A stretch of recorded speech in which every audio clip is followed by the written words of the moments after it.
Bonjour à tous et bienvenue sur la chaîne No Code Genius et aujourd'hui on continue cette formation gratuite avec un nouveau thème, une nouvelle fonctionnalité qui est les states. Dans la précédente vidéo, on a vu un petit peu les conditions, comment ça fonctionnait et quand on va allier les states avec les conditions, on va pouvoir un peu professionnaliser notre application et la rendre surtout beaucoup plus rapide.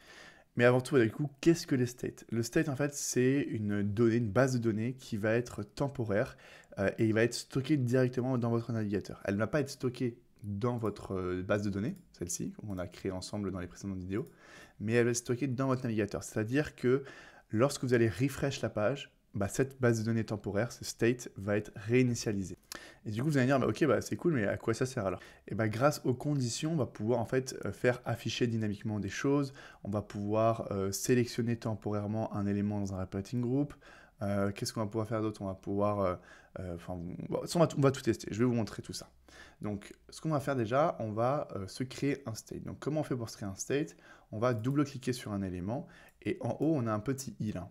On clique dessus et là, on arrive du coup dans l'élément inspector. On va pouvoir aussi créer un state. Donc, un state est toujours rattaché à un élément. C'est-à-dire que ça va être l'état d'un élément. Et cet élément-là va pouvoir, en fait, on va pouvoir lui donner, ce state-là, on va pouvoir lui donner un nom, par exemple show.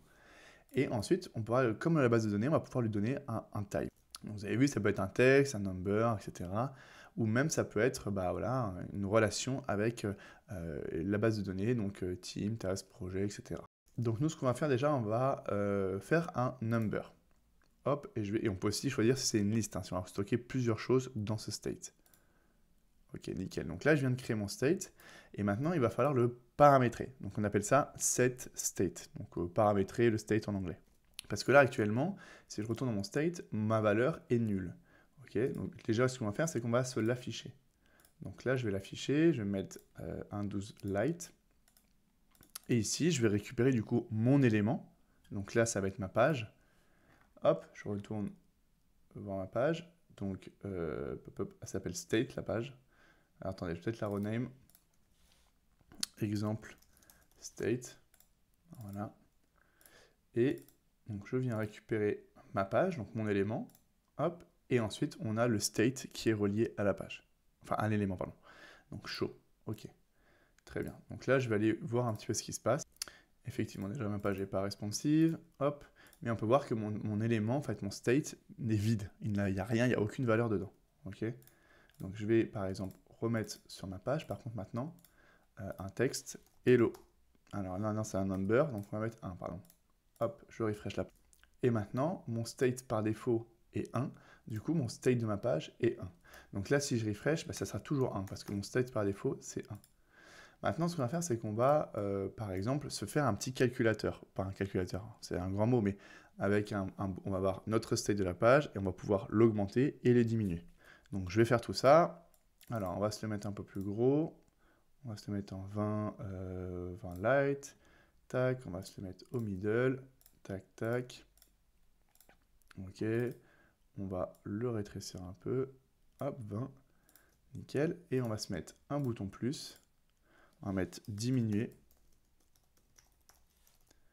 Hop, à gauche. Et augmenter. Ok. Donc ça, on va... Alors attendez.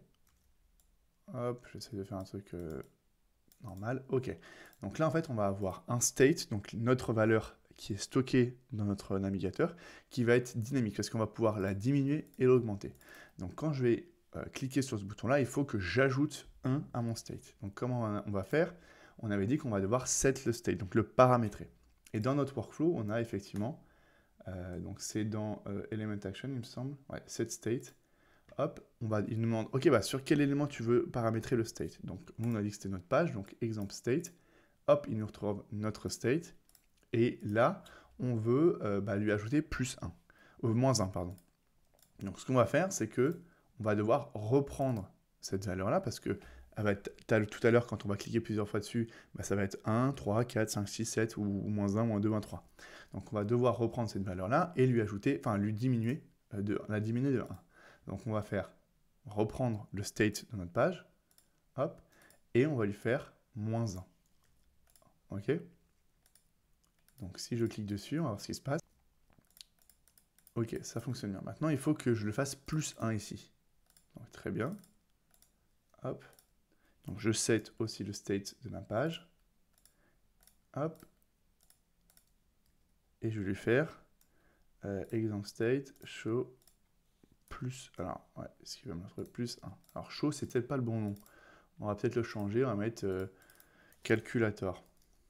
Hop, très bien.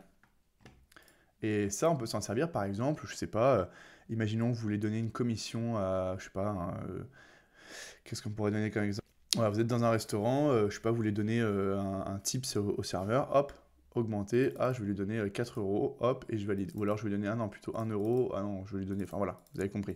Donc je peux augmenter, comme ceci, hein, jusqu'à l'infini, ou le diminuer. Et en fait, ça, là, on a l'impression que, bah, en fait, il se passe quelque chose, mais vous avez, il n'y a pas de barre de chargement. On va pas, ça c'est hyper dynamique, hyper rapide. Par contre, si je refresh, boum, on repasse à 1. Vous avez vu, on n'a fait aucun enregistrement dans notre base de données.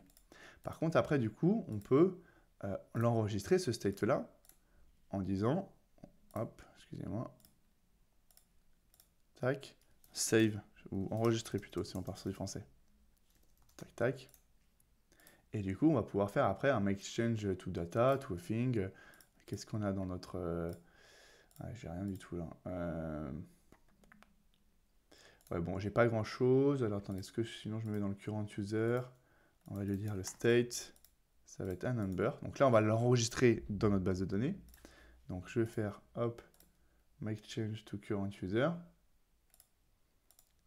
Et le state, non pas le statut, le state est égal. Du coup, on va reprendre la valeur du state de notre élément index, de notre page exemple, pardon. Donc example state, on reprend le state de la page, donc dedans il va y avoir un chiffre qui va être stocké, et on l'enregistre auprès du current user. Ok? Donc ce qu'on va faire, c'est qu'on va se connecter avec un user. Hop. Je vais l'augmenter. Ah non, finalement, je vais mettre 8, tac, et je l'enregistre. Est-ce que ça a été enregistré? On a bien notre state qui est enregistré. Je refresh la page. Alors attendez, j'ai deux pages différentes. On refresh la page. Et du coup, là, par contre, nous, notre state est toujours bien enregistré parce que maintenant, le state qui était provisoire, on l'a enregistré, dynamiquement en dur, enfin dans notre base de données. Okay, on peut essayer également utiliser ce state-là, mais pour faire des conditions de show and hide. Vous avez vu qu'avant, on utilisait les workflows show and hide. Mais le problème, c'est que quand on a, par exemple, on va se faire un petit menu, je ne sais pas, hop, on va se faire un petit menu dans notre option set, on a notre menu, nickel. Donc ce que je vais faire, c'est que je vais afficher un repeating group. Ok, on va lui faire menu, hop, data source, all menu, on va lui mettre la full list, on va lui mettre, voilà, comme ça, hop, on va pas s'embêter, je vais faire un truc un peu moche, mais vous allez comprendre. Current cell menu display, je le mets en, alors, attendez, je me bouge, 14 ball light, très bien. Et là, en fait, ce qui est cool, c'est qu'on peut aussi faire des applications en one page. L'erreur un peu des débutants, c'est qu'à chaque fois qu'on va changer de page, changer de menu, on va créer une nouvelle page. Et en fait, non, parce qu'en fait, on peut tout faire sur une page et afficher dynamiquement les différents onglets. Je vais vous montrer ça. Donc, on va...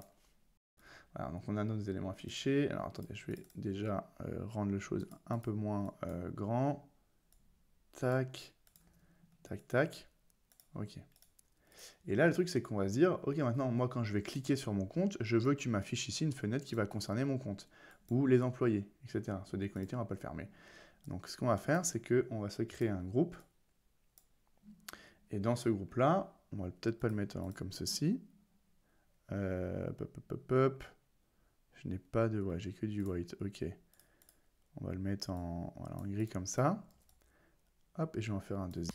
Et dedans, je vais leur mettre un petit texte. Ici, ça va être du coup... qu'est-ce que je voulais faire? Voilà, on va reprendre. On va dire c'est mon compte. Ok, je pourrais même faire un state ici aussi. Mon compte ou qu'est-ce qu'on voulait mettre? Les employés. Hop, les employés. Maintenant, imaginons que quand je clique sur cet élément-là, je veux afficher mon compte, et quand je clique sur cet élément-là, je veux afficher les employés. Donc l'erreur un peu des débutants, ça serait de faire show, de mettre une condition en disant ok, bah, quand le nom du menu est mon compte, alors tu show l'élément le groupe A, donc qui correspond à cet élément-là, donc mon compte, employé. Et quand c'est, du coup, tu hide l'autre élément, etc. Le problème, c'est que quand on a 5 menus différents, bah, en fait, on va show, hide tous les éléments, et c'est pas faisable, quoi. Vous allez avoir un workflow qui va être hyper long, et c'est pas du tout bien comme façon de faire. Donc, ce qu'on va faire, nous, c'est qu'on va utiliser plutôt la position de notre élément dans le repeating group, et en fonction de sa position, on va afficher ou cacher un élément. Donc ici, la position s'appelle l'index. Okay, j'espère que je ne vous perds pas, que ce n'est pas trop compliqué.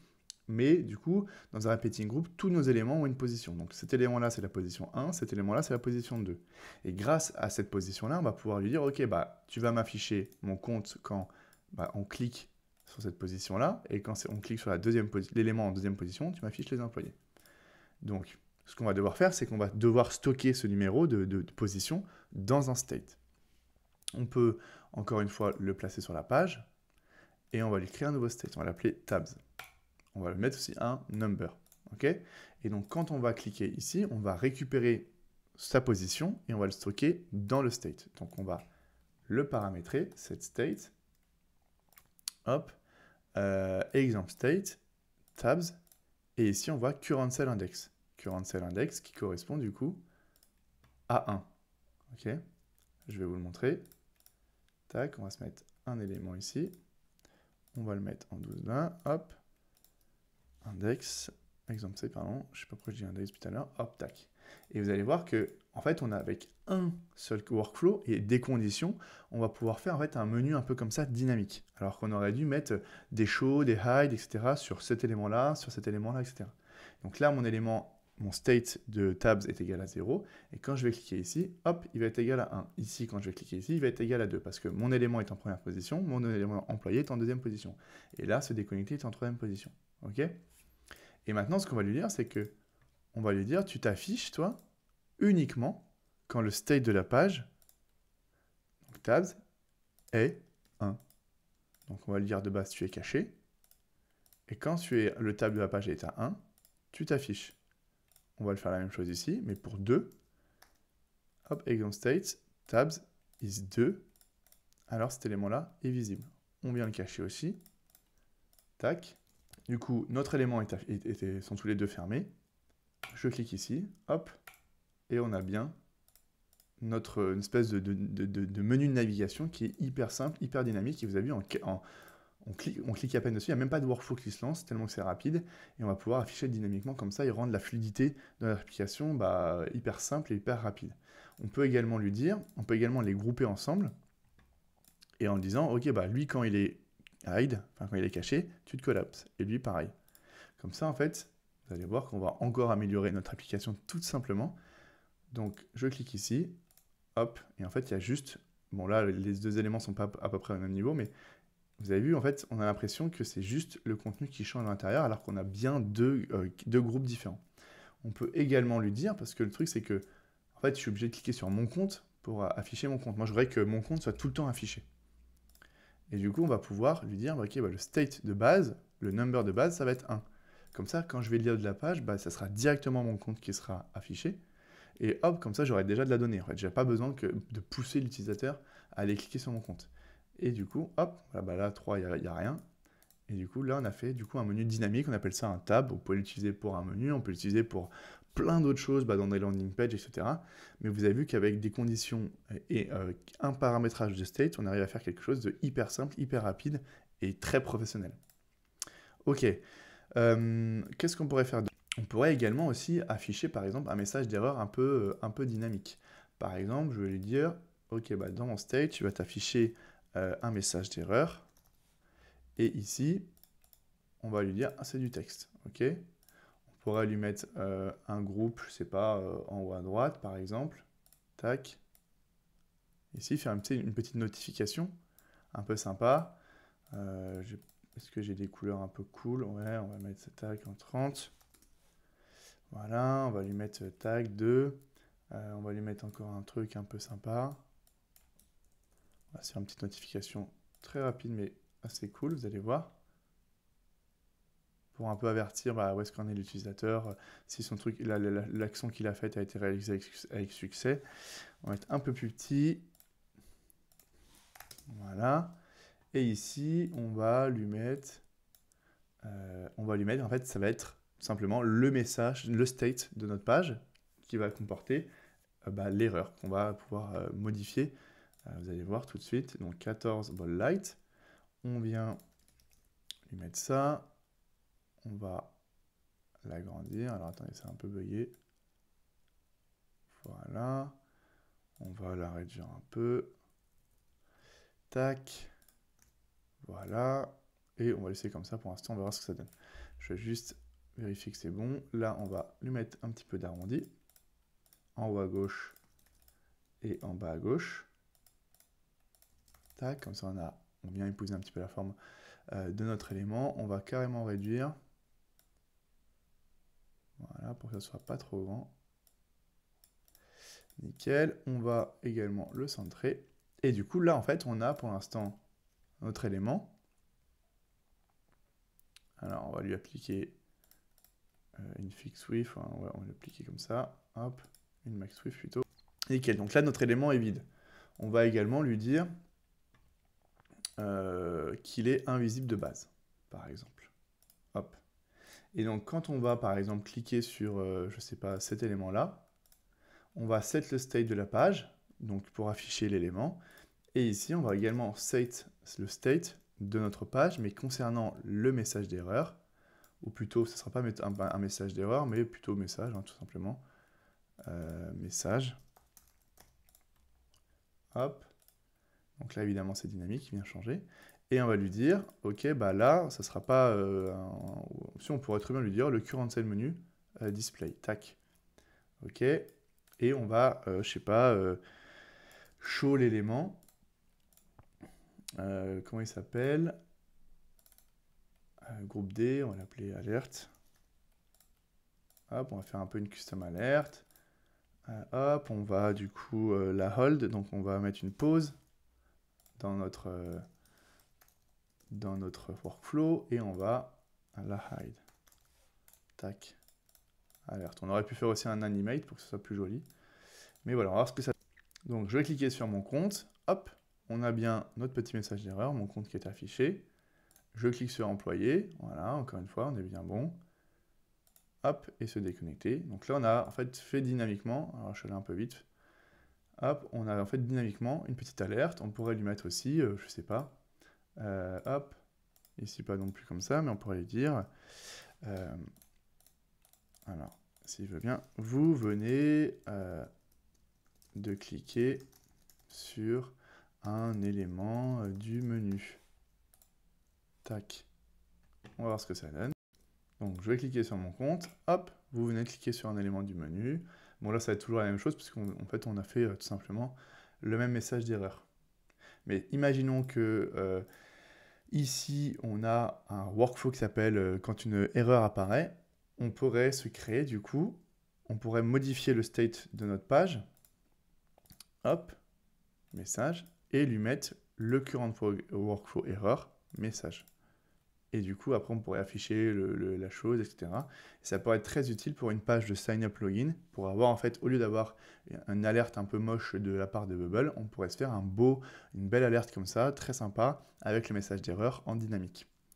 Donc voilà, donc là, on a vu les numbers, on a vu le texte, et dans la prochaine vidéo, on va voir un petit peu comment faire pour du repeating group, comment utiliser les states pour du repeating group. En tout cas, si la vidéo vous a plu, vous avez appris des choses, n'hésitez pas à vous abonner, à me laisser un petit commentaire pour si vous avez des questions, ou même si vous voulez que je réexplique ou j'aille plus loin dans ces states-là dans les prochaines vidéos, et à me laisser un petit pouce bleu pour m'encourager, et je vous dis à bientôt dans la prochaine vidéo.